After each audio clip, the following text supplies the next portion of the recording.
지난번 영상에서 제가 여러분들에게 이런 사람들이랑 엮이면은 인생이 힘들어질 수 있습니다. 그런 인간관계에 대해서 말씀드리면서 특히 고문관이랑 엮이면은 정말 힘듭니다 라고 말씀을 드리니까 역시나 많은 분들이 댓글을 달아주셨습니다. 첫 번째는 제가 그 다음에 위로의 말씀 드렸잖아요. 정말 위로해 주셔서 감사하다. 자기가 이것 때문에 몇 년 동안 너무 힘들다. 그 다음에 자기가 너무 고생했다. 역시나 이런 댓글이 달렸고, 그 다음에 또 이런 댓글이 달릴 줄 알았습니다. 어떤 댓글이냐? 무슨 인간관계인지 잘 모르겠다. 이게 왜 어렵냐? 왜 고문관이랑 엮이면 유독 힘드냐? 제가 말씀드렸잖아요. 이게 쉬운 인간관계는 아니겠지만 이 절대적 악에 가까운 인간관계들, 예를 들면 보편적 기준에서 절대적 악에 가까운 인간관계들, 막 도둑질을 계속하고 내 거를 막 약탈해가고, 그다음에 악의를 갖고 막 진짜 고의적으로 우리를 괴롭히고, 이런 관계는 솔직히 힘듭니다. 상황이 힘듭니다. 근데 여기는 답이 있어요. 이 사람을 안 보거나 아니면 이 사람이랑 싸우거나 명백한 답이 하나가 있기 때문에 막 최고로 힘든 건 아닙니다. 근데 이 고문관이 왜 힘드냐면 이 사람들은 나쁜 사람들이 아닙니다. 악의가 없어요. 근데 이 사람이랑 지내면 지낼수록, 이 사람이 뭔가 열심히 하면 할수록 내가 힘들어집니다. 그러면서 내가 힘들어지니까 이 사람한테 뭐라고 하면은 주변에서는 너는 쟤한테 왜 그렇게 나쁘게 구냐? 미치고 팔짝 뜁니다, 진짜 여러분. 이거는 겪어본 사람들만 알아요. 그래서 제가 미리 말씀드리고 위로의 말씀을 드린 겁니다. 뭐 고문관이 막 엄청 많은 건 아니기 때문에 뭐 저는 그 비율이 작을 거라고 생각하는데 뭐 또 상황마다 다르겠죠. 근데 그래서 이걸 겪은 분들, 겪고 있는 분들은 정말 제가 진심으로 위로를 드린 거고, 그다음에 이 관계가 눈에 잘 띄지 않기 때문에, 이게 뭐 그렇게 상황이 엄청 보편적인 건 아니기 때문에 앞으로 여러분이 혹시나 뭔가 사회생활하거나 조직생활할 때 뭐 때문에 힘들다 그러면 뭔가 근데 뭔가 뭐 이렇게 명백하지 않다 그러면은 여러분 조직 안에 고문관이 계실 확률이 좀 높습니다. 이런 거를 제가 사전에 한번 알려드린 겁니다. 그러면서 제가 댓글에 그런 댓글이 또 달릴 줄도 알았습니다. 우리 스터디언 이 댓글 창은 이 청정지역 1급수로 되게 유명한 곳입니다. 그러니까 되게 고급진 이런 의견들이 많고 서로를 위로하는 댓글이 많고, 진짜 유튜브에 이런 곳이 있나 싶을 정도로 댓글만 보러 오시는 분이 있을 정도로 정말로 되게 좋은 댓글이 많이 달려서 저는 이런 댓글도 달릴 줄 알았습니다. 어떤 댓글이냐? 제가 고문관인 것 같습니다. 어떻게 해야 될까요? 이런 댓글이 생각보다 많이 달렸습니다. 저는 달릴 줄 알았는데 이렇게 많이 달릴 줄 몰랐어요, 솔직히. 그래서 제가 그분들을 위해서 솔루션을 드리고자 합니다. 그 다음에 또 다른 솔루션도 드릴 거예요. 자, 일단은 여러분들이 거기에다가 제가 고문관인 것 같습니다라고 댓글을 다신 분들은 제가 정확하게 말씀드리도록 하겠습니다. 여러분은 고문관이 아닙니다. 고문관의 정의는 뭐냐면은 자기가 고문관인 걸 모르는 겁니다. 메타인지가 낮은 정도가 아니라 0인 거예요. 그래서 내가 고문관인 것 같다라고 생각하신 분들은 절대 고문관이 아니고, 어떤 분들이냐면은 아직 일에 서툴거나 그러니까 적응을 못했거나 이게 적성에 맞지 않는 일을 하고 계시거나 내향적인 분들입니다. 이런 거는 잘못된 게 아닙니다. 익숙해지시면 됩니다. 익숙해지시면 됩니다. 그 다음에 제가 말씀드렸잖아요. 그러니까 고문관인 분들도 이게 깨우치기가 힘든데, 만약에 내 자식이 고문관인 걸 알았다, 부모 입장에서, 그러면 너무 슬프잖아요. 그 다음에 뭐 얘를 방치할 수는 없잖아요. 그래서 얘한테 뭔가를 시켜줘야 될 거 아니에요. 그럴 때는 제가 이전 영상에서 간단하게 말씀드렸지만 이렇게 혼자 할 수 있는 일, 프리랜서로 할 수 있는 일, 이런 일들이 점점 많아졌습니다. 왜냐면은 예전에는 기술 발달이 덜해서 플랫폼이라는 개념이 없었기 때문에 우리가 웬만하면 면대면 꼭 사람을 거쳐야만 일할 수 있었는데, 요즘에는 어떻게 일하죠? 사람 대 사람을 일하는 게 아니라 중간에 시스템을 끼고 합니다. 그렇기 때문에 시스템을 상대로 일하기 때문에 시스템은 여러분 고문관한테 괴롭힘을 받지 않습니다. 그래서 고문관 성향이 있어도 이렇게 혼자 하는 일이나 프리랜서로 일을 하시면은 생각보다 되게 행복하게 사실 수가 있습니다. 실제로 그런 댓글까지 진짜 그 댓글에 답이 다 있어요. 자기가 그런 성향이었는데 이제 그 회사를 그만두고 혼자 하는 일을 해서 잘 먹고 잘 살고 있다. 이런 댓글도 달렸습니다. 그래서 이 고문관 성향이라고, 나는 고문관인 것 같다라고 생각하신 분들은 제가 정확하게 말씀드릴 수 있는데 절대 고문관이 아닙니다. 그 다음에 내향적인 분들이 많아요. 근데 이런 분들한테 제가 이제 희망적인 얘기 해드리면은, 요즘에는 뭐 이제 스타트업을 중심으로, 그다음에 이제 스타트업이 대기업이 된 데가 많기 때문에, 그다음에 이제 막 유니콘이 되고 막 중견기업이 된 데가 많기 때문에 좋은 조직 문화를 갖고 있는 데가 되게 많습니다. 저희 상상스퀘어는 엄청 좋은 조직 문화를 갖고 있고요. 그래서 그 성향을 인정해 주면서 그분의 역량을 극대화하려는 회사가 점점 많아지고 있어서 그런 회사에서 일하면은 또 뭔가 이런 인간관계에서는 본인이, 왜냐면은 그러니까 자기가 잘하고 싶은데 어울리는 게 힘든 거예요. 어울리는 게 힘든 겁니다. 그런 분들이 일할 수 있는 기회가 점점 많아지고 있다. 결국에는 고문관인 걸 걱정할 게 아니라 뭘 걱정해야 되는 게 답이죠? 내가 실력이 있냐 없냐. 최근에 이제 저희가 그런 채용도 있었대요. 고 작가님한테, 고 대표님한테 들었는데, 저희가 이제 편집팀에서 채용을 하는데 고 대표님보다도 나이가 많으신 어떤 여성분이 이제 지원을 하셨는데, 고 대표님이 이분이 실력이 출중하다 하고 뽑으셨대요. 근데 그분이 다짜고짜 그 면접에서 처음으로 물어본 질문이 뭔지 아세요? 저를 면접을 왜 보시나요? 이렇게 물어보셨대요. 그래서 대표님이 실력이 넘치시니까요, 이렇게 이런 식으로 대답을 하셨대요. 그러니까 본인이 실력이 있음에도 불구하고 어떤 자기의 이력 조건 때문에 계속 필터링 됐던 거예요. 그래서 그냥 인터뷰하는 것 자체가 기쁘셨나 봐요. 그러니까 옛날 조직 문화가 이렇게 어떤 이렇게 팽배하던, 이렇게 나쁜 보수적 조직 문화가 팽배하던 시절에는 그런 분들이 실력 있음에도 불구하고 안 뽑힐 수도 있는데, 이제는 그런 분들이 점점 더 빛을 볼 수 있는, 그러니까 내향적인데 이렇게 조직 문화에 잘 뭐랄까 얽히지 못하지만 실력은 있는 분들, 이런 분들이 빛을 볼 수 있는 시대가 점점 오고 있기 때문에, 그냥 뭐랄까 되게 일괄적이고 되게 군대 같은 시스템을 갖고 있는 조직 문화는 점점 이렇게 퇴보하는 분위기이기 때문에 그런 데는, 그런 회사는 살아남을 수가 없습니다. 미국에서 빅테크, 정말 잘 나가는 빅테크의 직원들을 상대로 조사를 했습니다. 어떤 조사를 했냐? 그거 뭐지? 코로나 이후에 이제 재택근무를 다 했잖아요. 그다음에 이제 다 돌아가고 있단 말이에요. 그래서 재택근무를 계속하길 원하냐? 거의 90% 이상이 최소 하이브리드로라도 재택근무를 하고 싶다. 안 하면 안 갈 거다. 이렇게 말한 데가 많아서 다 하이브리드를 선택하고 있습니다. 그러니까 굳이, 그러니까 내가 일만 집중해도 되는데 내가 피곤한 인간관계에 엮이고 싶지 않다, 이렇게 생각하는 분들이 보편적으로 많아지고 있습니다. 그렇기 때문에 옛날에는 그냥 조직에 실력은 충분히 있는데 그냥 내향적인 성격이란 이유만으로 조직에 적응 못하면은 일반 직장에서도 고문관, 이렇게 잘못된 정의를 하시는 분들이 많았어요. 본인들이 리더십이 약한 거지 그분이 잘못된 게 아니거든요. 그런 분들이 너무 안타깝게 우리 스터디언 댓글에 제가 고문관인 것 같습니다라고 쓰신 분들이 많을 거예요.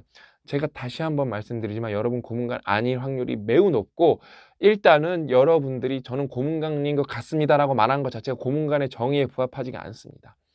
그 다음에 이런 댓글도 역시나 몇 개 달렸어요. 내 상사가 고문관이면 어떡하죠? 어떻게 해야 될까요? 저는 솔직하게 말씀드리도록 하겠습니다. 실력을 갈고 닦으셔서 부서 이전을 하시거나, 아니면 뭔가 그 상사보다 더 높은 사람에게 건의를 할 수 있거나, 아니면 뭔가 어필할 수 있는 힘을 키우거나, 안 되면 이직할 수 있는 힘을 키우십시오. 이직할 수 있는 힘을 키우십시오. 저는 그러니까 삼성 디스플레이 개발실에 다닐 때 삼성이 그렇게 개방적인 조직 문화는 아니거든요. 보수적이면 보수적이지. 그때 어떤 면에서 저보다 한 10년 이상의, 그러니까 상사죠. 그런 분이, 그분은 악의가 없었을 거예요. 그분은 악의가 없었는데, 그러니까 그분의 어떤 말하는 방법과 이런 것 때문에 모든 사람이 그분 빼고 다, 그분 상사 그냥 비슷한 동 레벨도 그분을 싫어했고 그 아랫 사람들은 다 싫어했습니다. 저도 싫어했고. 그래서 아무튼 뭔가를 되게, 그러니까 이 사람은 제가 생각하기에는 악의는 없어요. 솔직하게 악의는 없고 그냥 자기 스타일인 거예요. 근데 되게 말투에 어떤 스타일이냐면 되게 교조적이어서 업무 외적으로도 자꾸 뭔가를 가르치려고 그래요. 그다음에 그게 딱히 옳은 방향도 아니고 그냥 자기 생각인데 악의는 없어요. 제가 볼 때. 막 그걸 괴롭히려는 사람도 있는데 악의는 없습니다. 근데 저는 솔직히 이 사람한테 저보다 이제 저희 사실상 소그룹 파트장이었거든요. 그분한테 눈 똑바로 뜨고 말했습니다. 그만하셨으면 좋겠다고. 그만하셨으면 좋겠다고. 그러니까 업무에 대해서 알려주시는 건 너무 좋고 업무 실력이 뛰어나신 것도 뭐 인정하겠는데, 그냥 인간사에 대해서, 그러니까 인생에 대해서 논하시는 거는 그만하시라고. 그렇게 안 해주셔도 된다고. 어떤 부분은 그다음에 내가 더 잘하는 것 같다라고 탁 말하니까 그건 솔직히 진짜로 승부수 띄운 거거든요. 왜? 그래서 그 사람이 열받으면 저를 계속 괴롭힐 수도 있는 거잖아요. 그러면 저는 어떤 생각으로 그런 말을 했을까요? 일단은 뭐 이직은 아니었고 우리 회사 내 개발실에서도 파트가 여러 개이기 때문에 안 되면 다른 파트로 가면 되고, 최악의 경우에는 뭐 저는 개발 2실 소속이었는데 뭐 거기 가서 또 힘들 수도 있겠지만 뭐 개발 1실로 뭐 옮기는 방향도 있고 옮길 수 있는 방향은 많았거든요. 그러려면 제 실력이 있어야겠죠. 저는 실력이 없다고 생각한 적은 없습니다. 그러면서 뭐 나중에 제 동료 직원들이랑 제 이제 후배 직원들 말을 들어봐야 하겠지만 잘 챙겼었고, 그다음에 뭐 고가도 잘 받았었고, 그다음에 저는 삼성 다닐 때 자랑 중에 하나가 동료가 뽑은 최고의 동료상을 받았었어요.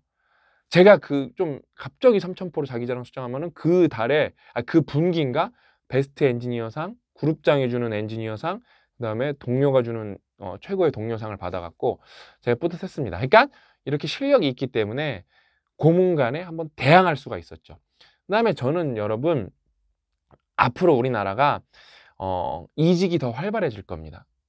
그럴 수밖에 없는 게, 뭐 우리나라가 고령화가 가장 빨리 되고 있다. 이거는 뭐 거스를 수 없는 팩트잖아요. 이미 많이 벌어진 일이기 때문에 앞으로 우리나라는 어떻게 될 거냐면 여러분, 재교육이 엄청 활발해질 겁니다.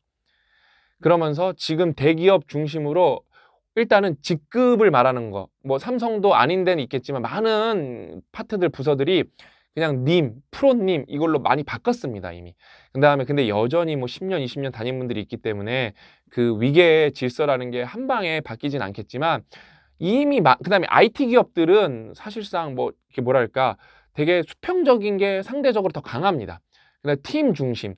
그래서 그 팀 내에서는 그냥 PL, 프로젝트 리더, 팀 리더 딱 한 분만 계시고, 그다음에 그냥 나머지는 다 팀원으로 일하는 경우가 많아갖고 이런 경우가 점점 많아지고 있고, 그다음에 이 재교육이 많아지면서, 왜? 일할 사람이 없기 때문에 재교육이 안 많아지고 그다음에 재교육이 활성 안 되면은 그 조직은 죽을 겁니다. 그러면서도 이직은 더 활발해질 겁니다. 그래서 옛날에는 그게 오히려 힘들었어요. 왜냐하면 이 평생 직장 문화가, 그러니까 이게 뭐랄까 호봉제 문화가, 평생 직장 문화라기보다 이 호봉제 문화가, 그다음에 뭐 예를 들어 대기업에 한번 들어가면은 내가 여기서 좀 뼈를 묻어야겠다가 뭐 10년, 20년 전엔 강했다고 하면은 이제는 그냥 내 프로젝트 성격에 맞게, 그다음에 내 능력에 맞게, 그다음에 내 능력이 맞으면 더 인정받고 싶은데 이 회사에서 인정 안 해주면은 다른 회사 경력직으로 면접 한번 봐봐야겠다. 이런 문화가 강해질 거기 때문에, 그러니까 여러분이 그 고문관이랑도 상관없이 이직을 할 수 있는 능력이 있으셔야 됩니다. 저는 제가 옛날에 상상스퀘어 직원들이랑 더 긴밀하게 소통할 때도 만약 이직을 하면은 우리 회사보다 연봉 더 많이 받는 데로 꼭 가라라고 항상 강조했습니다. 그래야 내가 행복할 것 같고 내가 뿌듯할 것 같다. 그러니까 왜 직원이 불행한데 그 직원 불행한 거 잡고 있어봤자 회사가 잘 될 리가 없어요. 그 회사는 진짜 꾸역꾸역 가다가 언젠가 망합니다. 그래서 이 상황 속에서 직원이 행복해야지, 그다음에 여러분이 행복해야지 잘 되는 거지, 그거를 막 꾹꾹 참고 있다고 안 됩니다. 그래서 제가 정확하게 말씀드리는 거, 여러분의 진짜 상사가 답이 없는 고문관이다? 그러면은 뭔가 거기서 여러분이 할 수 있는 게 없습니다. 그냥 상사가 나빠도 상사 바꾸기가 쉽지가 않거든요. 근데도 여러분 상사가 고문관이다. 고문관의 정의는 뭐죠? 메타인지가 0인 겁니다. 바꿀 방법이 없습니다. 그렇기 때문에 오늘부터 준비하셔야 됩니다. 근데 제가 뭐라고 말씀드렸죠? 항상 1번, 내가 고문관인 거 케이스도 그렇고 상사가 고문관인 케이스도 그렇고 되게 황당하게 결론이 딱 나 있어요. 내 실력이 문제다. 내 실력이 중요하다. 응? 내 실력이 중요하다. 내가 실력이 있으면 생각보다 많은 문제는 해결된다. 우리 스터디언의 정체성이죠. 자기 개발을 열심히 하고 노력을 많이 해야 된다. 모든 문제가 내 안에 있는 건 아니지만 내 안에 있는 문제를 해결하면 생각보다 많은 문제는 해결된다. 저는 그래서 우리 가족이랑 어떤 일이 있을 때도 어떤 이렇게 외부적인 누가 우리 가족에게 뭔가 잘못된 일을 해도 짜증나죠. 화가 나죠. 그래도 거기서 우리 탓이 뭐였는지를 따져봅니다. 다음부터는 이거는 조심하자. 우리 가족 일인데도 불구하고. 가족 일이니까 내 일이니까 그냥 막 소새끼 개새끼하고 막 딴 사람을 욕할 수도 있을 거거든요, 사실요. 근데 그렇다고 더 나아지진 않으니까 상황이. 그때 순간적으로 그냥 모면할 수는 있어도 이게 또 재발하면은 그거는 우리가 힘든 거지 우리 괴롭힌 사람이 힘든 건 아닌 거거든요. 그러니까 결국엔 이 실력이 그렇게 중요하고 내 안의 문제를 내가 해결할 수 있는 능력이 얼마나 중요한 건가가 오늘 고문관 얘기를 해도 똑같이 결론이 나는 겁니다. 그래서 우리가 발전하는 게 중요합니다. 그 다음에 제가 다시 한번 말씀드렸듯이 리더분들한테 여러분이 리더인데 조직 안에 고문관이 있습니다. 그러면 이거는 리더가 해결을 보셔야 됩니다. 왜? 그냥 이 사람이 좋아 보이고 뭔가 이렇게 착해 보이니까 그다음에 뭐 그 사람의 그냥 이렇게 이걸 inconvenient truth, 불편한 진실이라 그러거든요. 이 불편한 진실에 대해서도 제가 한번 각 잡고 1시간 말하고 싶은데 이 불편한 진실을 리더가 자꾸 이거를 안 보죠? 외면하죠? 그러면 그 조직은 언젠가 폭발합니다. 최근에 우리 상상스키에서도 우리 김주현 이사님이 조직의 리더잖아요. 그럼 제가 이 불편한 진실에 대해서도 계속 강조를 합니다. 그래서 이 사례는 불편한 진실인데 제가 코칭을 해드리면서 터질 수도 있는 거 우리가 미연에 막은 거다. 그러면 인정을 하십니다. 그러면서 그거에 대한 토론을 하면서 조직이 점점 발전을 하는 겁니다. 그러니까 저는 우리 이렇게 상상스퀘어에 놀러를 가보면은 저는 뭐 맨날 가는 건 아니기 때문에 가끔 이렇게 미디어 팀 회의를 가거나 놀러를 가보면은 그냥 좀 행복해 보여요. 그러니까 여러분들이 나중에 뭐 우리 빡독 X나 빡독 행사에서 이런 얘기하면 그거는 직원 말도 들어봐야 됩니다. 물어보세요. 저는 진짜 물어보셨으면 좋겠습니다. 행복해 보입니다.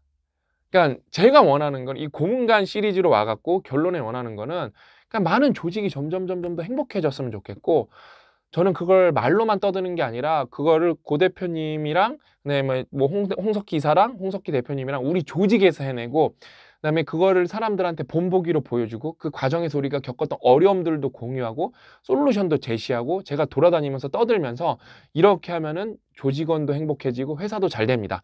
이거를 말하고 싶은 겁니다. 그러니까 여러분도 진심으로 잘 되셨으면 좋겠고 행복하셨으면 좋겠고 여러분이 제 뜻이 좋아 보시면 함께 동참해 주셔서 같이 열심히 으쌰으쌰 해주셨으면 좋겠습니다. 오늘 이야기는 여기까지고 저는 인간관계에 대해서는 앞으로도 계속 여러분들과 함께 공부하도록 하겠습니다. 다음 시간에 또 알찬 내용으로 찾아뵙도록 하겠습니다. 만나요.